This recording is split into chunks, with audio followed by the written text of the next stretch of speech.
టిఫిన్‌లోకి ఎప్పుడు పల్లీ చట్నీ, కొబ్బరి చట్నీ చేస్తూ ఉంటాం కదండీ! అలా కాకుండా ఈసారి ఈ చట్నీ చేసి చూడండి. ఈ చట్నీ ఇడ్లీ, దోసల్లోకి చాలా బావుంటుంది. చేసుకోవటానికి తేలిగ్గా ఉంటుంది. మరి పల్లీలు, కొబ్బరితో పని లేకుండా ఈ చట్నీని ఎలా చేసుకోవాలనేది చూద్దాం. Welcome to Vantalammi. నేను మోనిక. మీరు గనక ఈ ఛానల్‌ను మొదటిసారిగా చూస్తున్నట్లయితే తప్పకుండా సబ్స్క్రైబ్ చేసుకోండి. ముందుగా ఒక స్పూన్ నూనె వేసుకుని దీనిలోకి 10 ఎండుమిరపకాయలను వేసుకోండి. వీటిల్ని కొద్దిగా వేగనివ్వాలి. ఇవి కాస్త వేగిన తర్వాత దీనిలోకి ఒక 3 స్పూన్ల వరకు వేయించిన శనగపప్పును వేసుకోవాలి. వీటిని సన్నని మంట మీద నిదానంగా వేయించుకోవాలి.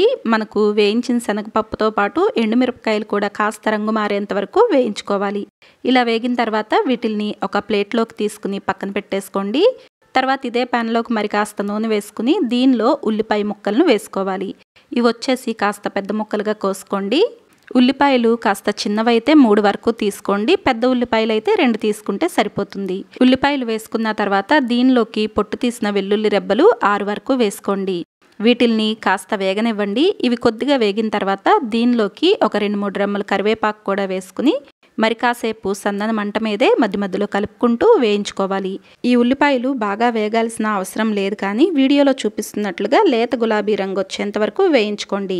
ఇలా వేగిన ఈ ఉల్లిపాయలను కూడా తీసి ప్లేట్లో ఒక పక్కన పెట్టేసుకోండి. తర్వాత ఇదే ప్యాన్లోకి టొమాటో ముక్కలను వేసుకుని వేయించుకోవాలి. టొమాటోను ఇలా 2 ముక్కలుగా కోసుకుని తీసుకోండి. టొమాటో వచ్చేసి మీరు తీసుకునే సైజుని బట్టి 1 లేదా 2 తీసుకోండి. వీటిల్ని నిదానంగా సన్నని మంట మీద 2 వైపులకు తిరిగేసుకుంటూ వేయించుకోండి. ఈ టొమాటో వచ్చేసి మనకు ఇలా గరిటతో నొక్కి చూస్తే కాస్త మెత్తపడాలి. అంతవరకు వేయించుకుంటే సరిపోతుంది. మరీ ఎక్కువగా కూడా వేయించాల్సిన అవసరం లేదు. ఇలా టొమాటోలు వేయించుకున్న తర్వాత వీటిని కూడా ఒక ప్లేట్లోకి తీసుకుని చల్లారేంత వరకు ఒక పక్కన పెట్టేసుకోండి.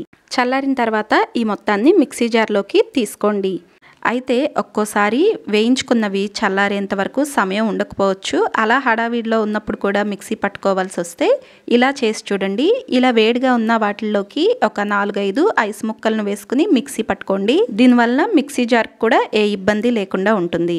ఇలా దీన్ని ఒకసారి మిక్సీ పట్టుకున్న తర్వాత దీనిలోకి రుచికి తగినంత ఉప్పును వేసుకోండి.